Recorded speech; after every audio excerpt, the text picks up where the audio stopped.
The one-inch punch is actually a method of Chinese Kung Fu of generating power.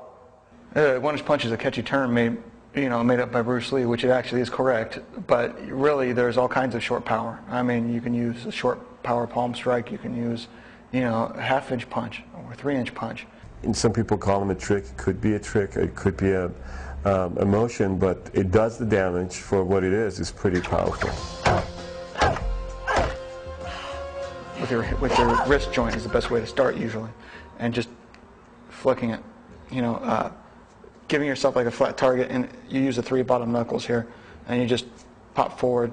Take your time, no point in rushing it. Make sure that your elbow's in your center, and just slowly over time, just keep working it on a soft pad or a pad of beans. And usually having a training partner, someone who holds something for you, is a good judge for how much power you're putting out. And you just keep doing it until you feel like you've got a decent amount of control. There's a certain amount of time that wrist strengthening takes place in your training too. That's a big part of it. Has to do with training the form.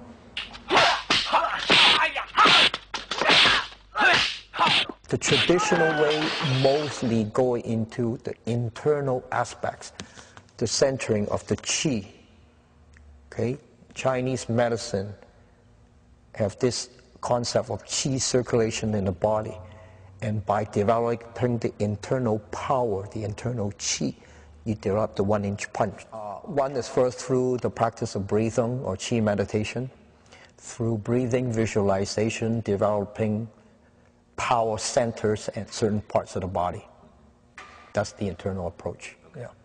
The external approach is more muscular and body alignment, power base, torque generation. A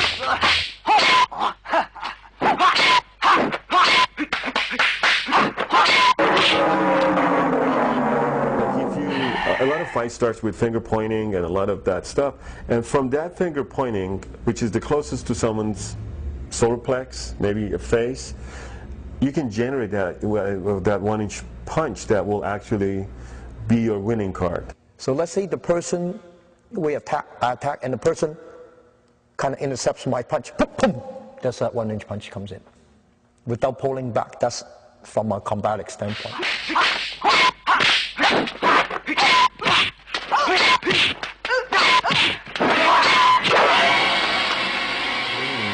If you hit someone with a one-inch punch, maybe on the surface you break their ribs.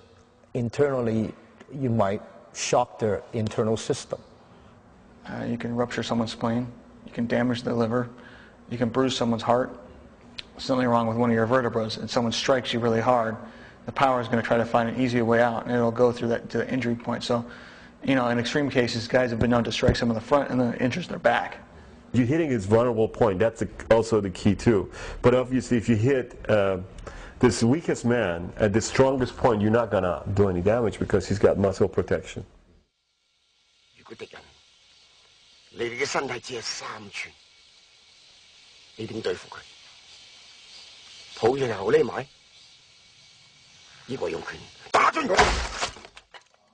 In the Chinese movies, the one-inch punch has always been showcased very well. However, Kill Bill Volume 2, the way that it was portrayed was okay, but it just, visually, it was not pleasing. Kill Bill, the way that the one-inch punch was portrayed was taking your skin off your knuckle, and this is how it is. But it's not about that. It's the body mass that moves it. It's not the callus on your knuckles that does the damage.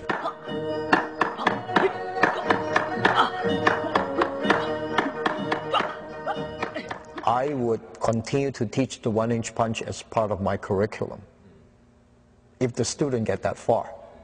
If you learn how to apply shortest distance with the most powerful impact that you can generate, there's a pleasure, because there's a huge discovery about one-inch movement. If you look at it in that context, it's got invaluable lessons. But if you look at it as a one-trick pony, that's it. That's the end of that show. I think there's been a slight dip in all martial arts in general. Because you think 150, 200 years ago, people were training this system because that's all they had. That was their livelihood. They trained a lot harder than they do today. People tend to be a little bit lazier. Maybe that's why there's not that much interest in martial arts, because the kids will just play video games all night long. Why come and train and sweat and, be painful, right? You got to think we've been doing basically the same stuff until about 100 years ago, until the Industrial Revolution. That changed everything. People are sitting in front of computers, and we haven't had time to catch up with that yet. That's a radical change. So I think the importance of getting back in touch with your body is very high and has continued to become up more on the priority list for a lot of people. So I expect the martial arts to take I think they're already taking an upswing back up, whether because there's systems out there that are almost being lost, and people don't want that to go away. So I think they're going to get better.